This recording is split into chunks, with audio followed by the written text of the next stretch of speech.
So, as the pond skipper pulls away from port, its sails unfurled. It's a keelboat. It's give or take a fairly small boat. It only needs about 3 crew members, and it can accept passengers and carry, some cargo.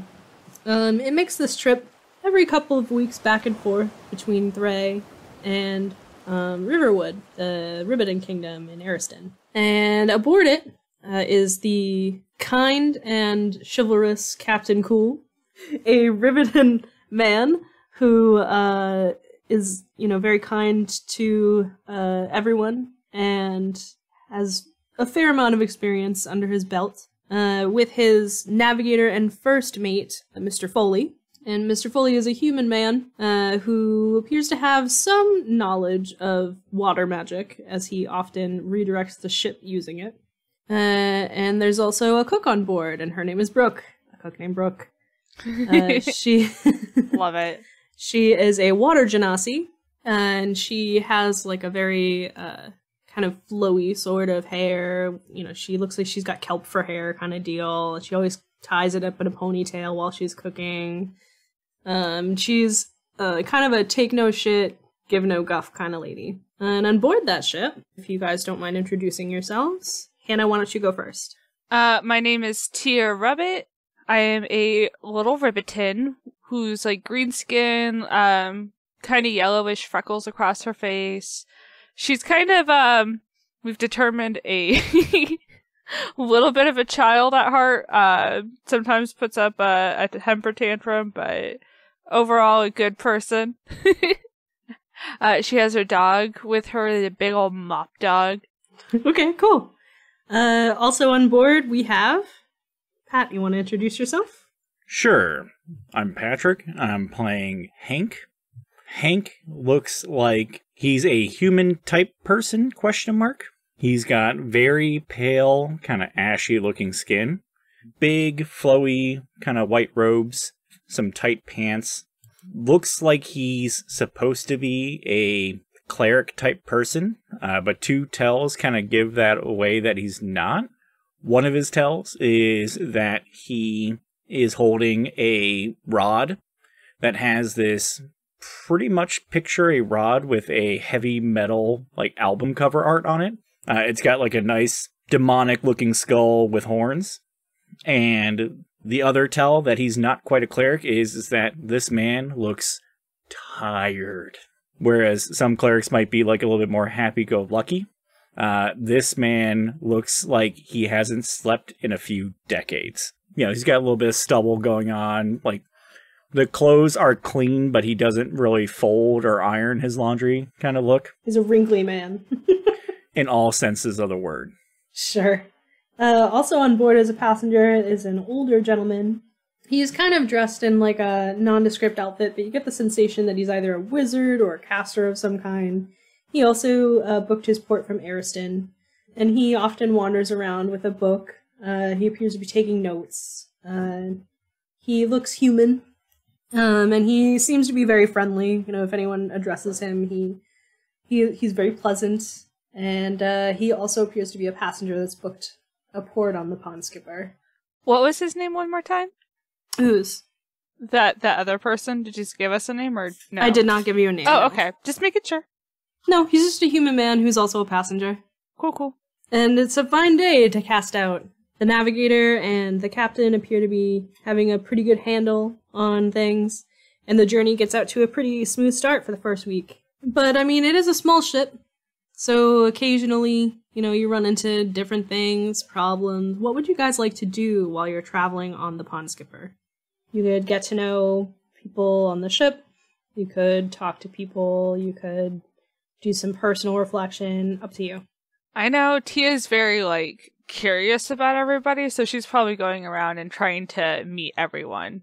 Sure, who would Tia want to talk to first? Probably the tired-looking motherfucker. Oh, okay. So Tia approaches Hank. What does she say to Hank? She just goes, "Hi, my name's Tia." Nice to meet you. I'm Hank, and this here, and he points to a little dove that I assume is on his shoulder. Yep. There's a little dove on his shoulder just cooing away. This here is Ari. She is my CrossFit instructor. CrossFit instructor? What is that? It's a type of exercise. The dove kind of pecks his cheek a little, as if scolding him. Right. I'm sorry. She's my financial coordinator. I don't know what that is either. What is a financial coordinator? She handles my taxes. Great. Hank, why don't you give me a deception check? Oh, sure. I'm good at those. And Hannah, go ahead and give me some insight. PvP. What did you get, Pat, for your deception roll? I got a 23. Okay, Hannah, how was your insight? Not that big. I got 16. Okay. Hannah, you totally believe that this bird is this man's financial advisor, whatever the hell that is. I mean, I'm a frog. Yeah. I probably look pretty weird to him, too. You look pretty tired. Are you okay? I'm splendid. Is Hank splendid? Well, this was uneventful. I'm gonna go meet other people now. So Tia wanders off, I assume, to talk to more personable folks on the ship. Yeah. Okay. Well, Tia did that. Hank, what would you be doing while Tia starts hopping around, chatting with people and being sociable? Hank is probably checking this tome that he carries around, kind of messenger bag style. Just seems to be pouring through his notes, looking them over, rechecking, writing things down, rechecking. If you were looking from like an outside perspective, every now and then he talks to his bird. Okay. It seems to be in Celestial, so I'm not sure how that sounds in this world, but I figure it's something like a... It sounds like angelic choirs in Latin. E pluribus anus. Yes. Yep, just stuff like that. Like, talks to it, the bird probably like, back. Little dove noises. Just... And occasionally she fluffs up real big because she's annoyed with something you said, it seems. Yes. Every now and then, it's a one-sided argument where it's like, and the bird just like, fluff. and, you know, scoffs and like waves are off, not like to shoo, but just like a meh. Old So grumpy. he just looks crazy, which is super fun. Okay. We're doing taxes. A lot of people seem to avoid Hank because he's sitting there talking to a bird and doesn't seem very personable. So, Tia, who else would you like to approach? I'm literally gonna try to meet everyone. Oh, literally everyone. Okay. As much people as possible. Okay, so give me a perception check. We'll see who she can see. 9. Cool. You see Hank. Just see Hank, that's it. Small wave. You see Hank and kind of wandering around talking to themselves is the older man who's kind of dressed in like plain robes that kind of give like a magic caster kind of vibe. Like he almost looks like he might have been a teacher at the magic school in Ariston where you're from. And he's just taking notes. I go say hi to him. Hi, I'm Tia. And this is Barkley. I pat him on the head. Oh, hello there. I'm Jonathan Gromlin. Nice to meet you. Oh, and this is Barkley. Oh, he's such a good boy. Can I pet him? Oh, absolutely. And I also sneak the old man like a little doggy treat in case he wants to give it to him. Oh, I can give him a treat. This is great. And then he feeds him a treat like, Oh, you're a nice boy. Hello. Oh, don't jump on me. I'm very old. How are you today? Like, what brings you here? What's going on? Oh, I'm gonna open a magic shop in Thray. Starting a real business, not a whole lot of magic shops in Thray. Like, in Ariston, there's lots of magic shops, whole lot of competition, not so much in Thray. Oh, that's cool. I'm gonna go see an old friend. Oh, that's nice, a friend. I like friends. I don't have many friends, so that sounds nice. Most of my friends are dead. I mean, we could be friends. I'm not dying anytime soon. No, I hope not, a young lady like yourself. Oh boy, you should have plenty more years left in you. I hope so. I hope so. Well, when you find your friend, you should come to my magic shop when it opens. I'll be looking for young young people like you to help me find rare things to sell in my shop. Yeah, as soon as I find her. I don't know exactly where she is yet. Oh, well, I do hope you find her. Thank you. Did she not tell you where she was gonna meet you? That's a story for another day. Oh, that's fair. You know, you don't got to tell old Garneth anything. You know, I got plenty of notes to take. You know, and he just opens up that big book that he has and he starts taking notes. He's like, "Well, it's been lovely talking to you, Miss, and I'll see you around." It's lovely talking to you too. I'll see you around. I'll see you on the other side for dinner. He just kind of wanders off. I kind of walk off kind of happily. It's like, yeah, I had a good interaction. As Tia starts to explore the ship, I need everyone to roll me perception checks, please. What have you got, Tia? I have 11. Okay, and what have you got, Hank? I got a 19. Oh. Yes. So Hank, along with the captain and the navigator, spot on the horizon, quickly approaching what looks to be a ship. It's a much larger ship than the one that you guys are on. Its sails don't seem right, though. Like, even from a distance, the sails look tattered and torn. And you don't see any crewmen working the ship. And the ship kind of seems to be listing a little bit. Tia also sees it, just a little bit after everyone, and Gonthing appears to be very absorbed in whatever it is he's reading, so he's not paying any attention at all. For the captain, the navigator, and Hank, though, you also see, as you get closer to the ship, there appears to be pools of a sticky, dark substance that seems to be blood. There are corpses that are rended and mauled on the top of the deck, and there are huge gouges taken out of the deck as you guys get closer to the ship. Tia does not see that, though. Tia sees that the sails are ripped and that it's a boat. Oh, that's weird. Hank, you hear the captain shout to the navigator, like, "Put down the anchor, we have to check for survivors."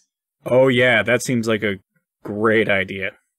Like, how big are the chunks out of it? You want to give me an investigation check? Sure. I'm a smart kind of fella. That is a 15. Yeah, that's definitely enough to see that they're big. It's bigger than what probably most big cats would be. Ah, shit, water cats. And the captain says, well, I mean, smart or not, it's only right. You don't know who could be on there. Who wants to go with me and make sure everything shipshape? Find any survivors? Ship shape. And Captain Cool kind of pulls on his jacket and says, "Yes, I thought that was rather good as well." Well, I guess I'll go with you. Thank you, Hank. It's a very reluctant, like, fine, kind of. He doesn't seem to notice that. He just like, "Thank you, Hank. You're noble. I appreciate you." Tia kind of comes out and she's like, "I want friends." She goes, "I volunteer." And she raises up her hand. Brilliant, Miss Tia. Absolutely. Everyone saddle up. We don't know what we're going to find over there, but we're going to board her. I'm already saddled up. And I kind of like do the little hoppy thing on the dog. Oh, God. Hank, just another dry laugh. Just, just one. Well said, young lady. Well said. They draw closer, like, even with the ship as best they can, and the navigator kind of throws across a board and just secures it, so that way you guys can cross over to the other ship. So this is going to be either athletics or acrobatics to get across safely. Okay, I'll use acrobatics. I too will use acrobatics as a Dexy person. So the captain rolled an 18, so he just swiftly goes across like it's nothing and just kind of waits on the other side for both of you. He's holding a rapier in one hand and is like looking around kind of warily. What you guys got? 12. 24. Okay, Hank gets across very easily as well. Tia's struggling a little bit. It seems that Barkley does not like the smells coming off of this boat, and he's kind of balking a little bit with crossing this weird wood. So you nearly fall. What's your AC? 16. Okay. As you're about to fall, the captain grabs you with a nat 20. Oh. Basically scruffs Barkley and just like throws you up over and is like, Whew, that was almost not great. And as you are now on the ship, you see that even up close, it's way worse, and it smells awful. The smell of death kind of permeates this ship right now. It's a smell that, you know, maybe you've smelled, maybe you haven't, but it's a smell that you recognize whether or not you have. And the captain kind of crinkles his face up like, this doesn't look good. Okay. Let's do some investigating, see if we can find anyone alive. If so, we'll take them back as passengers. Be careful, it seems maybe we're not the only ones that were alive. Maybe they were transporting some kind of animals? I'm not sure. Like there's dead animals on here? No. Like, the gouges out of the wood look like claws. Oh. Yeah. Yeah, this seems totally safe. Neat. Alright. Weapons at the ready. Let's start looking, and if everyone could roll me an investigation check. Come on, big brain Hank. Keep it going. Ooh, that was a nat 20. I also got a nat 20. Ooh. Yeah, so with that, you look around, you can see immediately, like, again, corpses, bodies. There's bits of fur and stuff all over the deck as well. Immediately to the left-hand side, you see like a hatch that should lead to like a storage area, but it appears half open, and it is lodged open with a arm. And there's nothing else attached to the arm. It's just an arm, a humanoid arm, sticking up out of there. There's pools of blood. It's kind of like splintered. This door is kind of like splintered as if something broke it open initially. There's also, to the right, an area you can see that must have been the captain's quarters, and all the windows look shattered in the quarters. And the door is also ajar and, like, hanging off its hinges as if it was ripped open. Hank is not touching any of the bodies, for the record. Like, if he's checking on people, it's either, like, a poke with his rod. Yeah. Or he also has mage hand, so like just a little spectral hand like coming out, like poking, like trying to move things aside. The captain is going around, and he, from his waistcoat, removes a little hand mirror, and he's putting them in front of people's faces to see if they're breathing. But no one seems to be fogging up the mirror at all, so he's just very quickly moving along. And he points to the captain's quarters, and he says, I'm gonna go investigate the quarters. See if I can't figure out if anyone is left in there, maybe hiding. It's usually the safest place. I'm also going to look to see what kind of cargo they must have been carrying, because something doesn't smell right here to me. Why don't you two investigate down over there in the hatch? At least see if there's anyone else alive. Okay. Sure. Kind of like hesitantly walk over there, like, because this is a new situation that he has never come across. Oh yeah, it's a lot of gore. It's probably vaguely traumatic. Actually, you know, why don't you roll me a Constitution save, Hannah? Oh, okay. Nat 20'd? Oh, cool. So you don't get sick, but it doesn't smell great here. It is nauseating, and you luckily have like stomach of steel. So, but otherwise you would have been ill. Fair. Hank unfortunately has a lot of experience with dead bodies. Yep. This is Tuesday. This is Tuesday. I just kind of look over at Hank and I'm like, how are you handling this so well? Ari's a life coach. I thought she did your taxes. She's a bird of many talents. Ari, on his shoulder, kind of coos and seems satisfied with this descriptor. I'm like, well, okay then. Like, if a bird could look smug, it might look smug. I whisper to Barkley, I'm like, are you my life coach? Is that how that works? Barkley begins licking the side of your head. So you see the captain kind of disappear into the captain's quarters with his rapier extended. Do you guys approach the latch door? Yeah. Yeah. Hank, while being as nonchalant about things, but also respectful as possible, probably goes to hold the hatch open with the rod and uses mage hand with the other side just to, like, move the arm out of the way to, like, switch the prop. Like, doesn't, like, fling the arm away, but just kind of, like... just gently moves the arm. Move to the left, like, surgeon simulator. As you open the hatch, why don't you give me another perception check, Hank, since you're so close to the hatch? What do I see with my special eyes? Probably jack shit. That is an 8. It just seems pretty dark down there. There's definitely the smell of blood emanated from there, though. Can I come take a peek? Sure, give me a perception check as you peep over his shoulder. Oh, I'm no help. That was a 7. Yeah, you also get a very strong scent of blood. Gross. But it opens up into what seems to be a larger storage area. It's very dark. Hank withdraws his little mage hand. He'll touch his little death stick, which is what I'm calling the rod. Perfect. And he'll cast light. Okay. How does that look for Hank? Do you just touch it, or? Yeah, it almost looks like it should be an Apple commercial or something like that. Because he just holds up the death stick and just gives it a little ding. Like a one-fingered tap. Exactly. And it lights. As if it was a light bulb itself. Just That's the coolest thing I've ever seen! You like that? I could do it all day. Off, on, off, on, off. She's on, just staring off, on, what He the proceeds hell? to tap it on and off and on and off and on and off. off, on. She tries to tap it. He'll cast light off of it. Oh, look, you did it. Now try and turn it on. I touch it again. Give me a deception check with advantage. Tia, give me an insight check. Insight. Oh, I have a +4 in this. Also, Pat, take an inspiration point because that's hilarious. Yes. He probably won. I got a 7. 21. Oh boy. Yeah, you totally believe you can now cast this spell, Tia. Well, I was saying she could turn it off, but when she was going to turn it back on, I was going to not cast it again. You broke it. But you believe for a moment that you had that ability.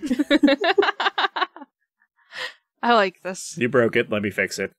On. He taps it and it lights up again. She kind of giggles and she's just like, that's a fucking cool trick. Oh, you haven't seen anything yet. And she gives a little surprise face, what? Well, judging by how today's going, you'll see soon enough. Alright, into the death dungeon. I let him jump first. Okay, so Hank proceeds down. How are you proceeding?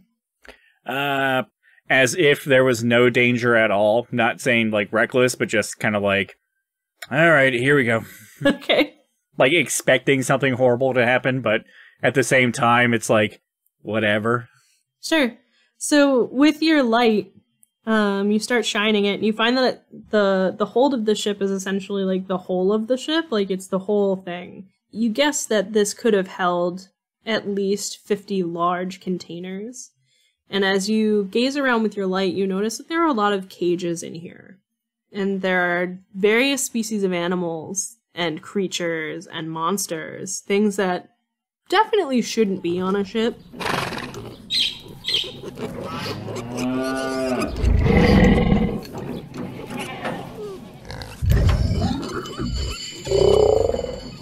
You surmise these people might have been smuggling creatures, and you also see on the far wall, as you're lighting up the room, you see a kind of flash of a mirror, as if it's put on that wall to almost make it look like that area is bigger than it should be for some reason.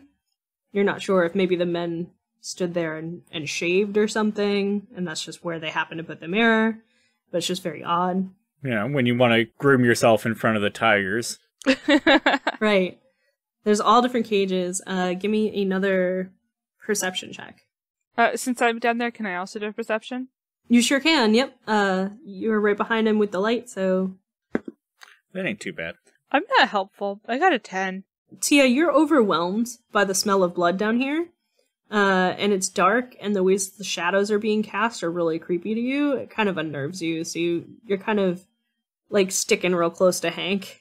Hank, what did you get? A 17. Much better. 17. That's enough to see that in some of these cages, you find there's one cage that has a pseudo-dragon in it. There's one cage that has some sort of a creature that has a dog's body but a man's face. Why don't you give me a history check real quick, Hank? That would be a dirty 20. You know that this is a Yeth hound, and that it's usually only found in the Feywild. How unusual for it to be here on a ship in the material plane. You see, there are a lot of strange creatures that probably should not be in this plane. And as you're having that thought, you look up again into the mirror. Give me a perception check. I can do perception all day. No, I can't. That's a 1, but I kind of want to use my inspiration to dodge it. You can. I'm going to go ahead and burn that inspiration already. Okay, burn it up. Haha! Suck it, 1. Fuck. Did you get a 1 again? Is it another 1? Oh, you betcha. Yes, No, it totally isn't. is. Oh my god, let me roll the fail scale. That's sad. I Kinda. got my inspiration, and I was all happy, and now I'm just twice as sad. Well, good news. You only got a 56 on the fail scale. So it won't be that detrimental. You look up and you kind of blind yourself a little bit with the flash from your light against the mirror. Off. Just kind of blink for a second. On. And it's in that moment that you both kind of hear a snarl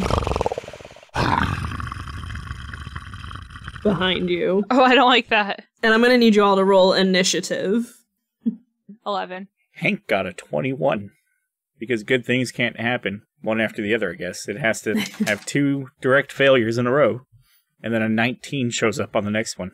Alright, luckily they rolled real bad on their initiative, so, Hank, you're up first. You hear a snarl behind you of something large. You hear the scraping of claws against the wood, and you can kind of smell the breath of this creature, like fetid with flesh. And as you turn your light back on, you see a creature that should not exist in this time. You see a saber-toothed tiger. It is like the largest big cat you've seen in your lifetime. It has very large fangs hanging out of its face. And it is poised to attack. What does Hank do? Hank looks through his spells. Because as a warlock type person, I definitely don't want to be screwing with this thing. How close is it to me? It is about 10 feet away. Oh, that's a good amount of feet away. Hank's gonna go ahead and bust out one of his 2 spells. Okay. Okay. I'm gonna cast Guiding Bolt, Alright. which I have to at level 3. Yes. Do I have to roll a dex? How does that work? It is a roll to attack. So I get to roll. That is a 19 to hit. That will definitely hit the tiger. How much damages does it take? It takes 6d6. Ooh, roll those dammies. That's a total of 21 radiant damage. Ooh, that is a juicy, juicy hamburger. Oh no! Hank almost feels bad for a second. It was definitely like more reflex than anything. Just ah! Yeah, the cat essentially snarls like and is crisped a little. It didn't seem to like that at all. Wait, it's still alive? Oh yeah. Oh, you said you see hamburger. Yeah, it's a juicy piece that you just took out of him. I thought you meant like Juicy I hamburger. evaporated it. I was like, oh no, like, oh Hank doesn't feel bad at all then. No, you did not.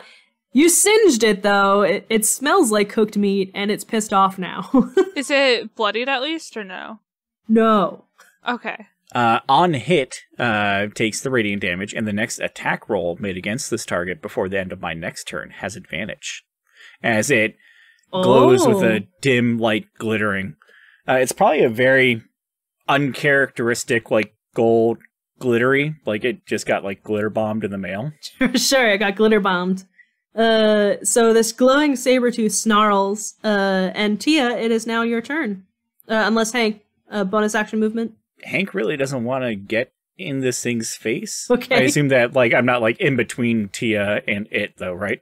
No, you're probably side by side. It's big enough down here All where right. you can Hank be. just kind of clenches butt cheeks and looks down at Tia and the dog and goes, please tell me you actually know how to hit this thing, right? We'll see. We'll see, she says chipperly. And Tia, what would you like to do? 5 attacks with my crossbow. With the crossbow expert, I get to use my offhand, I believe. Yep, so you are a fighter-type lady, so every time you attack, you get an extra attack. You can spend an action surge for free to attack again, for another 2. Mm-hmm. And then you can use your bonus action, if necessary, to attack with your offhand. Yeah, so you basically get 4 attacks and then bonus action a 5th. The first one is at an advantage, correct, Pat? Correct. Yes. And that's with your hand crossbow, right? Because you get to ignore the loading feature. Yes. Nice. 13 plus 8, so that's dirty 20. That's a 21. 21. I got you. That absolutely hits. So doing 4 of these, do you want me to do all the hits first and then the damage? Yep, hits then damage. Okay. It'll make lives easier. 7 plus 8, which is a 15. That'll also hit. 10 plus 8, which is 18, so that hits. And a nat 20. That definitely hits. So, I'm probably not going to do that bonus quite yet. We'll do the first 3. Yeah, do the first 3, and then double the last one. Okay. So it's 1d6 plus 3 per, so I'll roll 3d6. I rolled all 2s. Oh. So it's 15, and then I gotta do the last one, which is... Do the last one, double the number, but not the modifier. So 4 plus 3. Did so you it'd be 7. Did you just roll 4 2s? Yes, I did! So 22 damages altogether? Yes. Is it bloodied? Yeah. That was a spicy meatball. Hannah, don't forget, because of your piercer feat, you could always re-roll one of those damage dice. Ooh. Oh, I'm gonna do that on the last one. Yeah, you have to take the no roll, though. Are you sure you want to do that? Because you could roll a 1. I will take that risk. I rolled a 2, so the likelihood of getting a higher number is higher. Okay. I rolled a 2. You rolled a 2 again? Well, then it's the same. I guess no harm, no foul. I was trying to make sure that she knew her feats. No, that's right. It's good. I'm gonna go ahead and do that bonus one again, so I have that 5th roll, because it's not dead yet, and Tia's scared. Yeah, get him. So 5 plus 8. 9, 10, 11, 12, 13. Yeah, it did. It did hit. It hit it. Cool. I don't know why I felt the need to say it weird. Yes, it hit it. Let's hope it's higher than a 2. It's a 4 plus 3, 5, 6, 7, so an extra 7 damage. It's just hanging in there. It does not look pleased that you just beat the snot out of it. So to confirm, Hank went, can you actually attack this thing? You said, we'll see, and then pin-cushioned it? Yes. Yeah. We'll see. Ah! Yep. Pretty much. Looks not good. But now it is the saber's turn. And it is going to try and bite Tia since it's closest to it. Fair. Good. I mean, oh no. Ah, but it rolled a natty 1, so it does not get it. Let's fail scale that for fun. Only 45, so it kind of snags its claws a little bit on the wood and starts to try and struggle to get it out. Additionally, Pat, does a 7 hit your AC? No. Or 17, rather? Does a 17 that's a hit your different AC? answer. Sorry. Math. Boo! And also yes, but also boo. Okay. Something you cannot see reaches out a clawed hand to you and plows that clawed hand down your back. You're going to take 7 slashing damage and 10 necrotic damage. Correction, I will be taking 5 necrotic, as I have resistance to necrotic. Oh. Also, ow, fuck.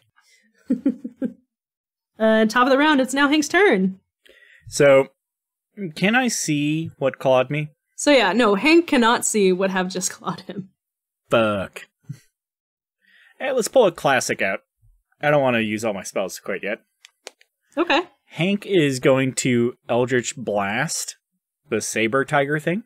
Okay, do you get 2 beams this level? I would get 2 beams at this level, and I could split the beams. Okay. If necessary. Okay. Why don't you shoot your shot at the saber first? Yes, because I want to see if I kills it. That'll be a 25 to hit. Oh, that'll absolutely hit, so roll me some dammies. 9 damage, force. It did. The tiger kind of drops in front of you, collapses, and expires. He was a jerk.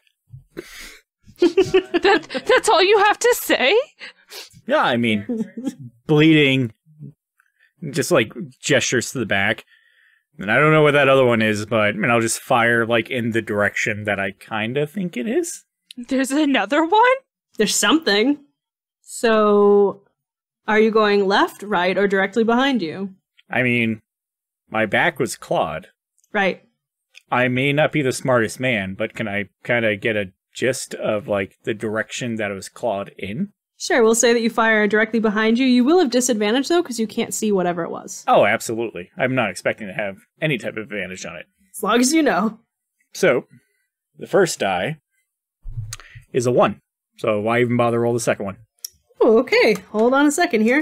The second one was a 20, of course. So that's a 63 on the fail scale there, friend. Oh yeah, I'm glad I wrote this.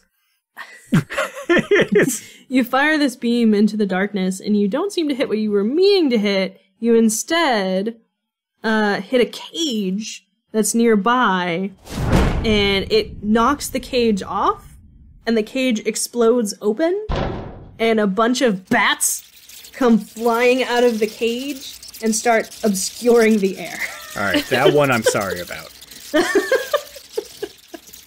Next up is Tia. Tia, you see that Hank's back is covered in a, like, clawed, bloody line. And he said that something had hit him, but you also cannot see it. Can I use, would it be a bonus action to do, like, a perception check to see? No, that is your whole action. That's the whole action? Oh, okay. Yeah. But I saw which way he tried to aim. Yes. Tia, not knowing better, is just gonna fucking shoot that way. Brilliant. Disadvantage. Go ahead and give an attack and let's see what happens. 4 plus 8, 8, 9, 10, 11, 12. So that goes wide. You try to shoot your weapon, but it just lodges into the wall nearby. With kind of like a foop, foop, foop, foop, foop, foop kind of sound. Does a 13? No, again, it just fires directly into the wall and foop, foop, foop, foop. Like the same wall? Yeah, like same spot, just inches above it. Does a 14? She has a +8. Actually. What? Actually, it's on the nose. It just what you slowly needed. built up. What the hell? I don't know, that was weird. Okay. Okay, so you shoot something. You see the arrow lodge into something.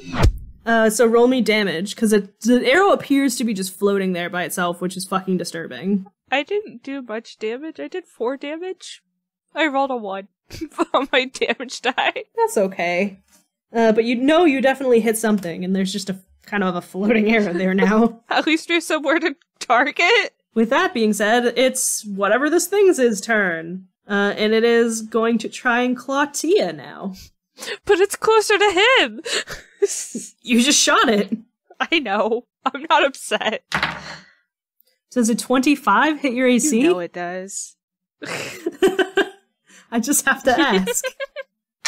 I don't know, maybe some bonkers armor. I don't freaking know. So you take 4 slashing damage and 7 necrotic damage as this thing essentially slashes across the front of your chest. Ow.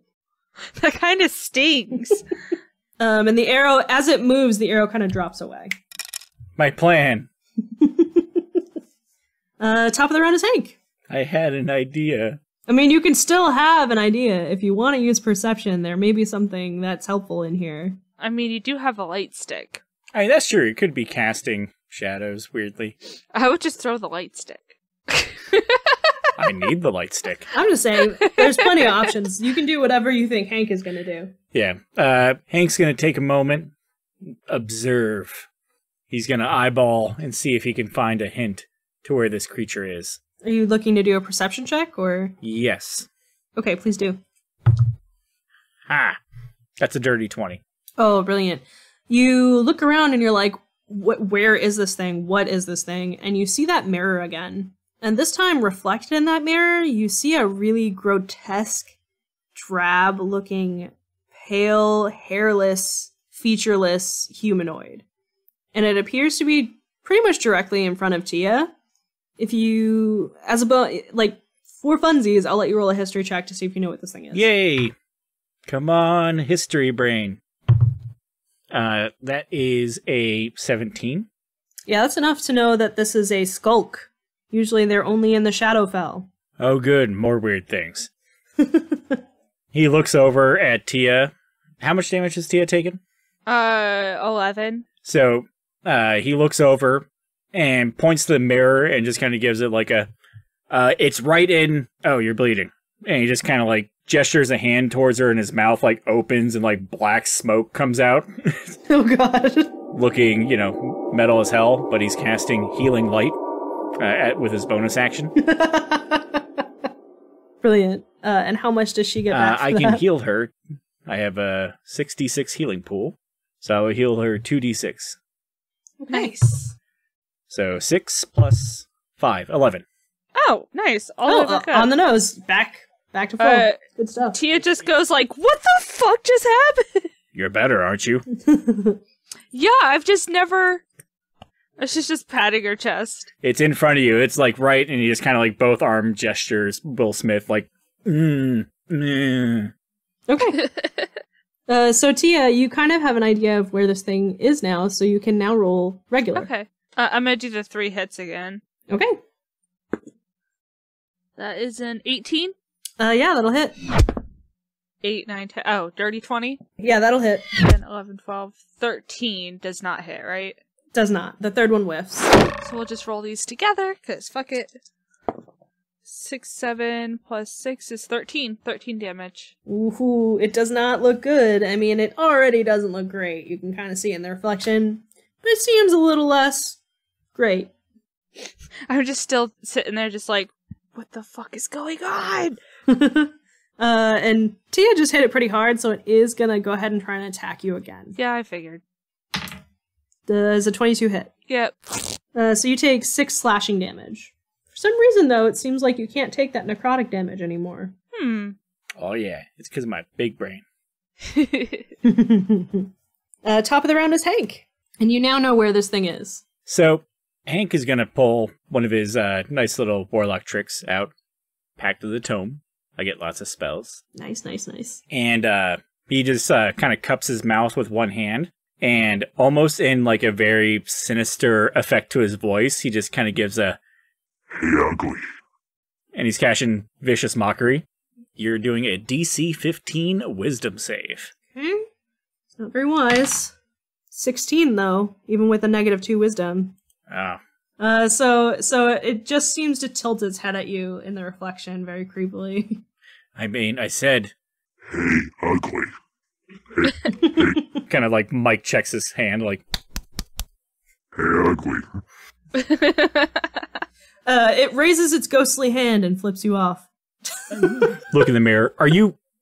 Oh.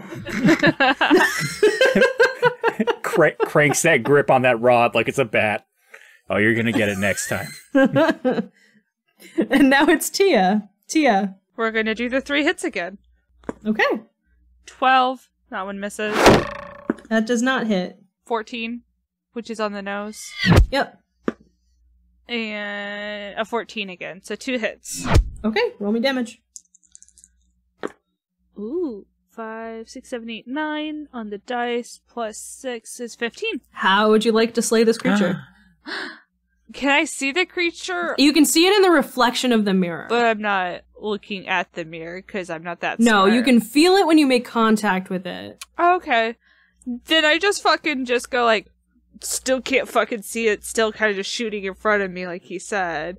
And I just look at him like, did I kill it? Did I kill it? Essentially, you see the arrows that lodge in its body, like, slump to the ground. And then, Hank, you actually see the body and the reflection just dissipate into dust. I give it one good whack with my rod to kind of accelerate the process. like swatting a rake at a pile of leaves. I kind of sit there and I check myself. I check Barkley. I'm like, is it over? Is it over? Are we done? I don't know. And Hank just... rod on the ground, shouts angrily into the rest of the hall. Anything else? Want to come at me? No. Or the frog? No. I don't want to die. As you make a bunch of noise, give me a perception check. What about you, bats? The bats all seem to be hanging from the ceiling, That's what I thought. just chilling. Do you want me to also give a perception? Yeah, everyone give me a perception check. That's 9 to 13. 21. Yeah, both of you just kind of hear the animals calling as if they're hungry. They're like, you don't hear any more movement coming towards you. You hear like shuffling in some of the cages. This whole area seems to be filled with bizarre and strange creatures. And as you make noise, they seem to like call back, but none of them seem like they're out of their cages as well. It just appears that only these two were. Serves him right. The smugglers, not the animals. The animals are just... They don't know any better. You said that they all sound hungry. Do we happen to see, like, I don't know what you would call it, like a feeding trough or anything like that? Give me an investigations check. I could do that.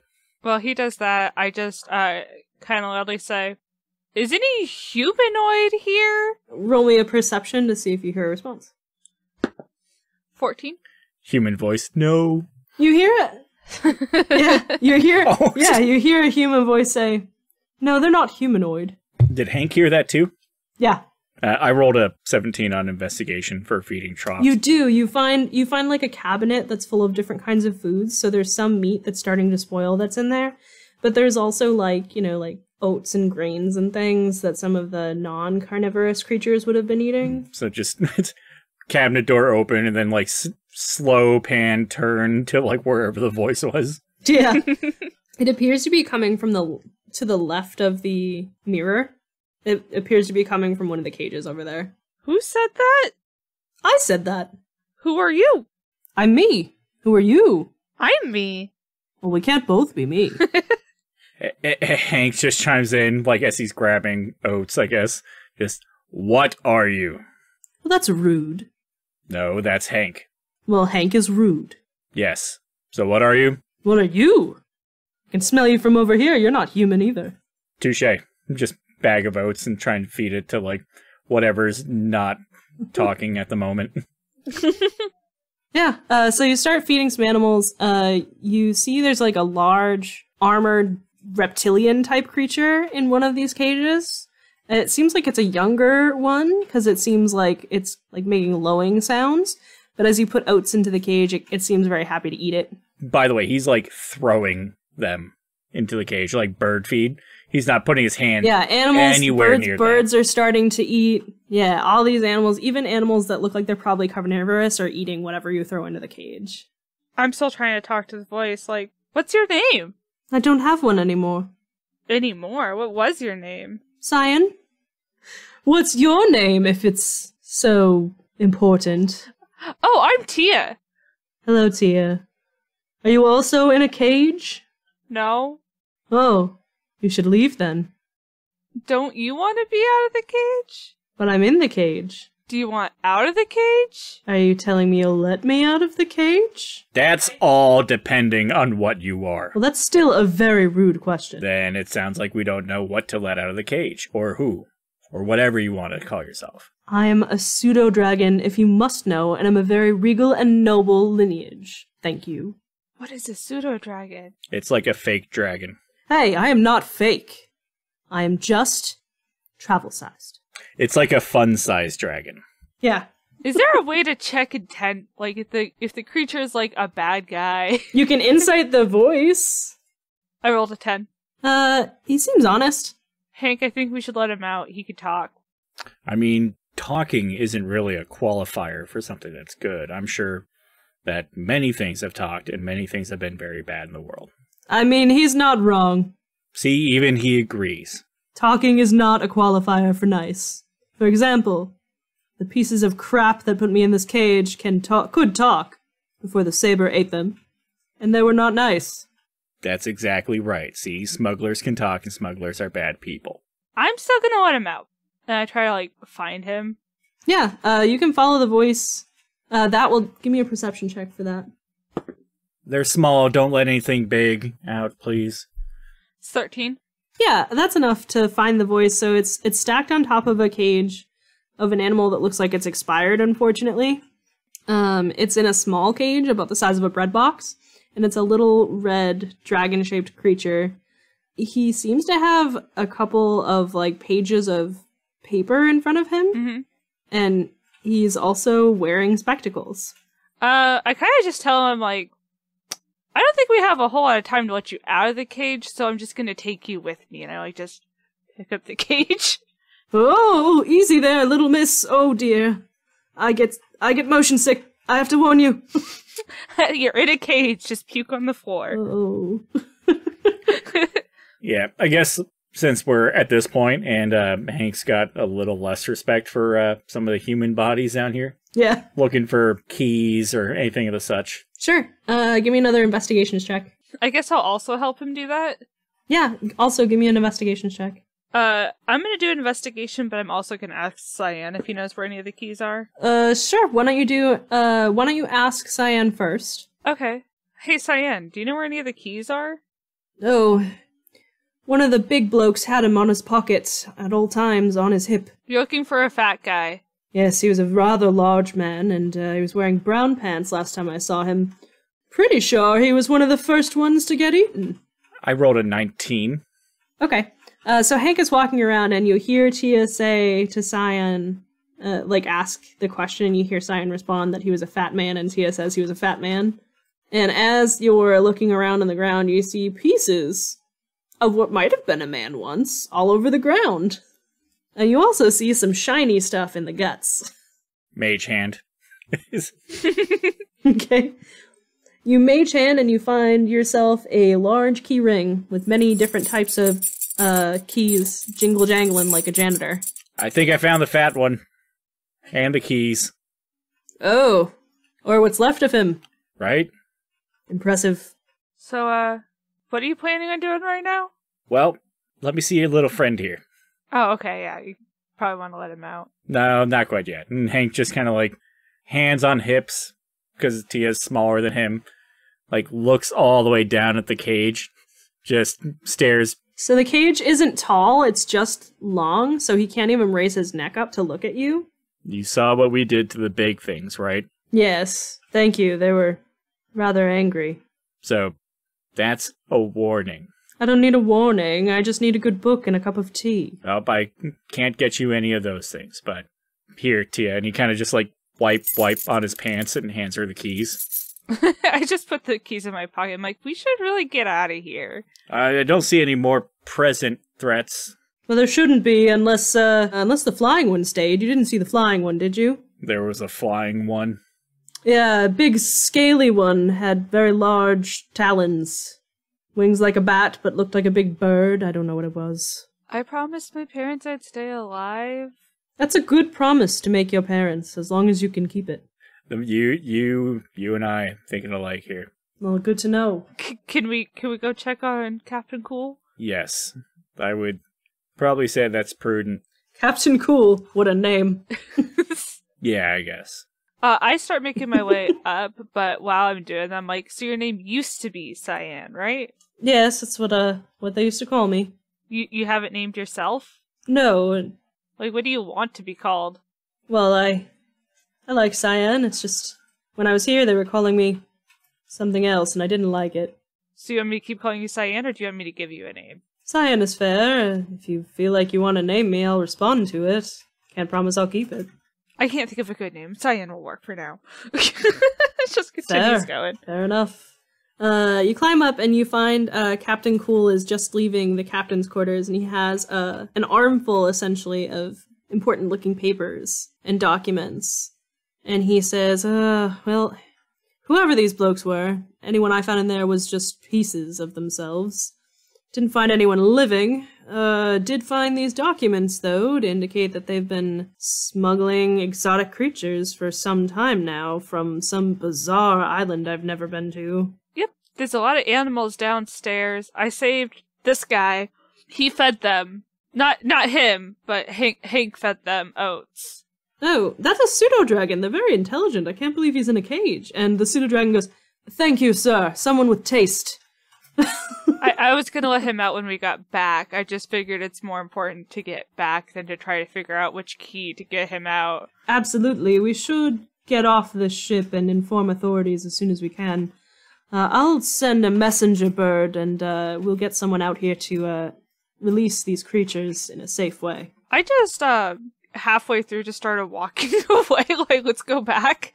Like, I'm traumatized. Sure. She's just like, I can't do this anymore. And sure. And you cross the plank back over. Give me a dex check to see how well you do. That worked so well the first time. Poor Cyan. Boop. 15? That'll do. You managed to cross. It's a little wobbly. This time, your mount is not as shy about it, though, and just kind of plods right across. Before we cross, can I speak with Sir Captain Pirate School? Cool? Yes. Captain Cool? Absolutely. You can speak to Captain Cool. Is that after I cross? Just to clarify? Yeah. Okay. Just one of those.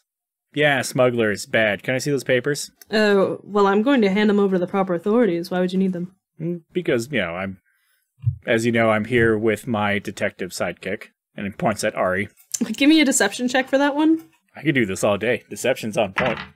What do you got? That'll be a 26. Holy shit, yeah, that beats him.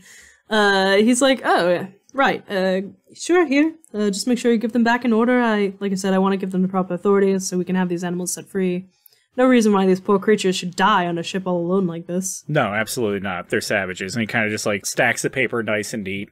He goes, I'll give this back to you later. By the way, there was a flying one. And just kind of, goes to walk off the ship. He just looks really unnerved when you say, by the way, there was a flying one. Like, oh no. Can you make sure you check the roster then to see which ones could have flown? We want to make sure to tell the authorities also about whatever flew away. That's not in this paper? Oh no, it's in there. It's in a ledger, in the back, green. Flip. Green file folder. Just check it for me, see what can fly, and let me know.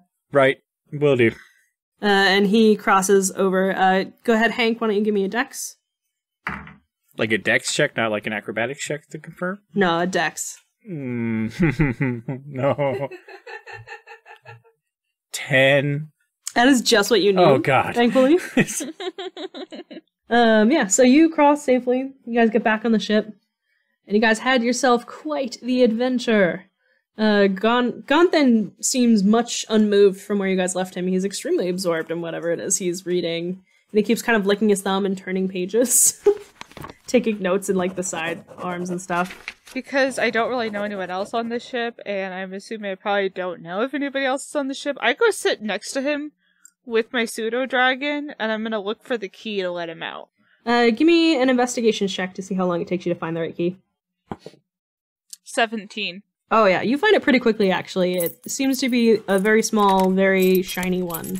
And you unlock the cage, and Cyan comes out of the cage, stretches his wings real big. He's probably about the size of a small house cat. Now it flies! It's the only one! And he... he stretches his wings out, adjusts his spectacles, bows to you very graciously, like in a dragony sort of way, like with the top half of his body. Says, "Thank you, my lady. I will not forget this." With my training, I kind of do my princess little bow on the mount. Oh, a true lady. How refreshing. I just go, "It's been nice meeting you." You as well. I won't forget you. And if you ever need a favor and you need help, send word to the wind and I will find you. Okay. And with that, he kind of flaps his wings and kind of takes off into the air over the sea. Neat. Yeah. And as you're sitting there playing with this pseudo-dragon, you notice that Gonthan has actually realized that you were, talking to a pseudo-dragon, and you turn around and see that he's actually sketched the pseudo-dragon in his book and had, a bunch of random notes next to it. Fascinating, yes? Wow. I kind of look at him, I'm like, "Can I have the drawing?" No, I need it for my research, but I'll make a copy of it and I'll mail it to you. Yeah, can you? Yes, I can do that. I love studying magical creatures for my research. It's very interesting to me. Cool. If you finish it before we land, you could just give it to me. You don't have to mail it. Sure. I can make a copy. I'm pretty good at copying. Good. Do it by hand. I can do it tonight. No problem. Nice. Yes. I want to keep it forever. Yeah, no problem. I'm gonna go to my cabin. I'm gonna take some more notes, and I'll give it to you before we leave. That's fine. Okay, cool. I'll see you later. Why? And he kind of wanders off, like hobbles away. Bly. B-W-Y-A-E. Bly. Why? I love I'm just kind of sitting there fiddling with the cage. Would be real sad when we have to murder Jonathan. No. Why would you murder Jonathan? Plot. Yeah, plot. P-W-A-E-T. Don't kill me. Plot. Plot freaking. I need Jonathan shirts immediately. Bly. Why? Oh, God. Yep. So you safely make it back to the ship. The captain starts essentially sending out letters via animal messengers, or they seem to have like a couple of like ravens on board specifically for messaging the land if needed.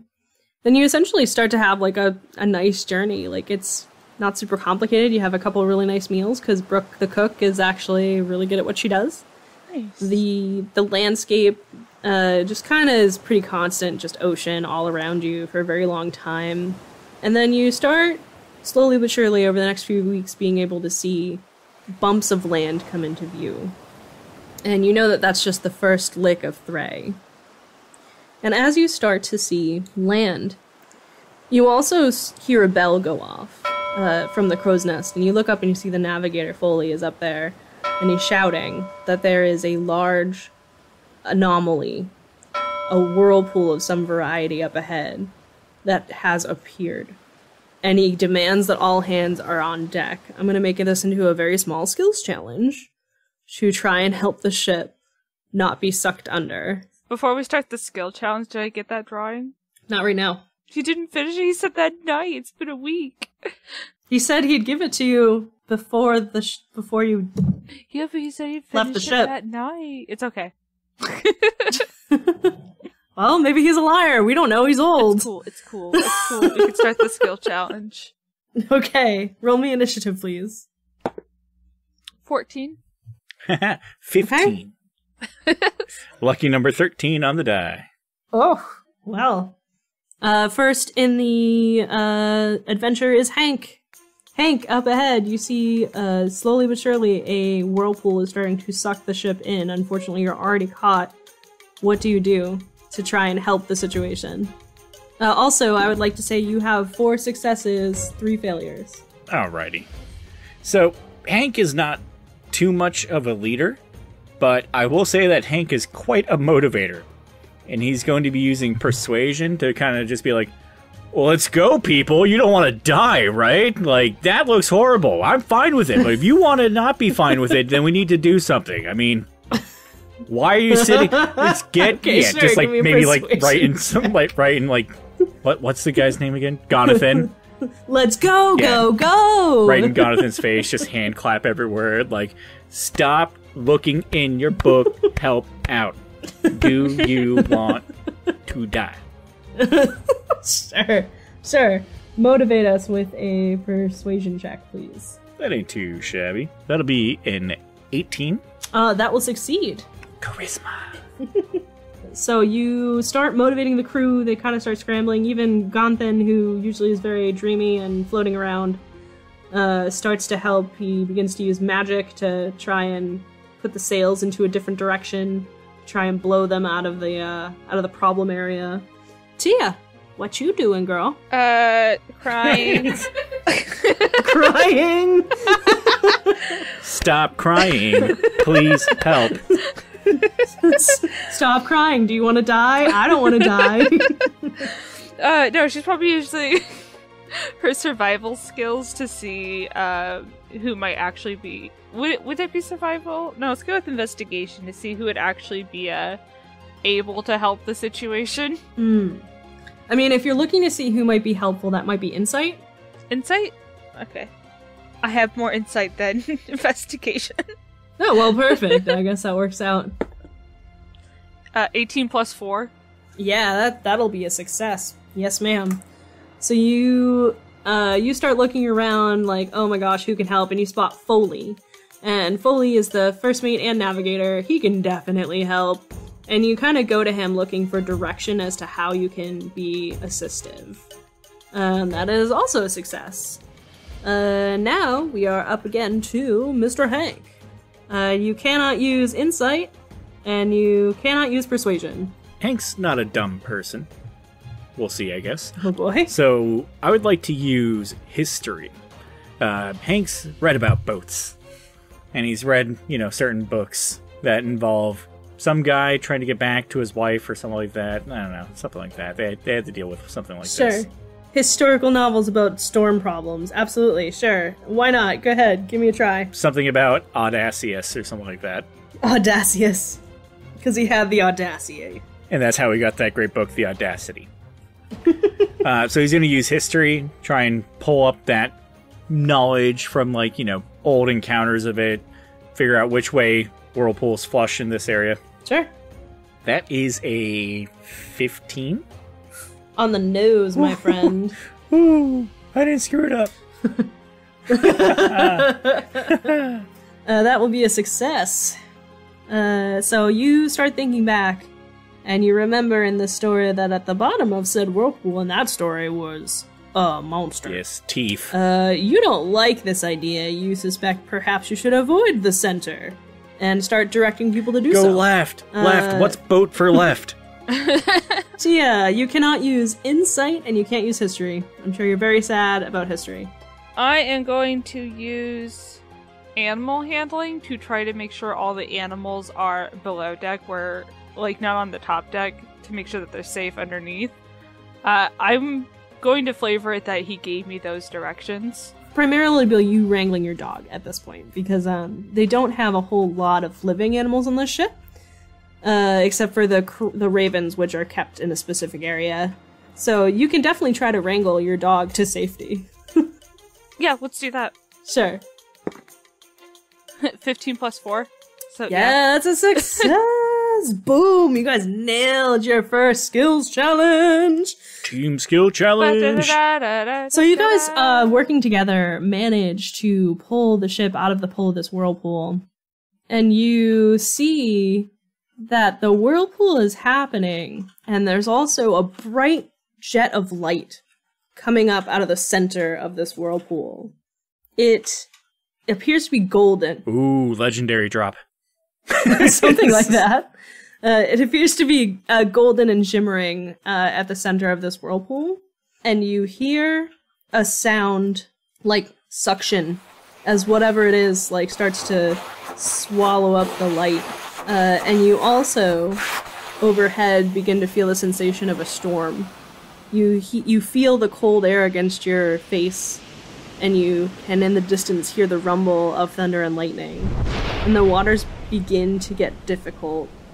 And you see one crack of lightning come down and strike the ship, and you see Foley drop from the mast, just dead. No! Oh, I don't know if I have anything to help it with that. As a healer. Do you have Revivify? Nope, I took Thunder Step instead. He be dead. He's very dead. He's very crispy. Everyone has their time. Yep. And you kind of hear Gonthan oh no! That was your job. I'm not a healer either. I don't know. Well, can't you do something about the lightning? Nope. Sure can't. We should probably get out of the rain. And he runs underneath to the bottom of the ship. And as the ship starts rocking, in the distance you guys begin to see, from the center of this whirlpool, what seems to be an island rising by itself and sinking by itself, as if it's swimming. And that's where we're going to leave tonight's session. Legendary Island. Thank you for tuning in to Standard Array. Help our show grow by leaving us a review on your podcast player of choice and sharing us with your friends, players, and DMs. Also, please make sure to follow us on social media or on our Discord server for our next adventure. Links are in this episode's description.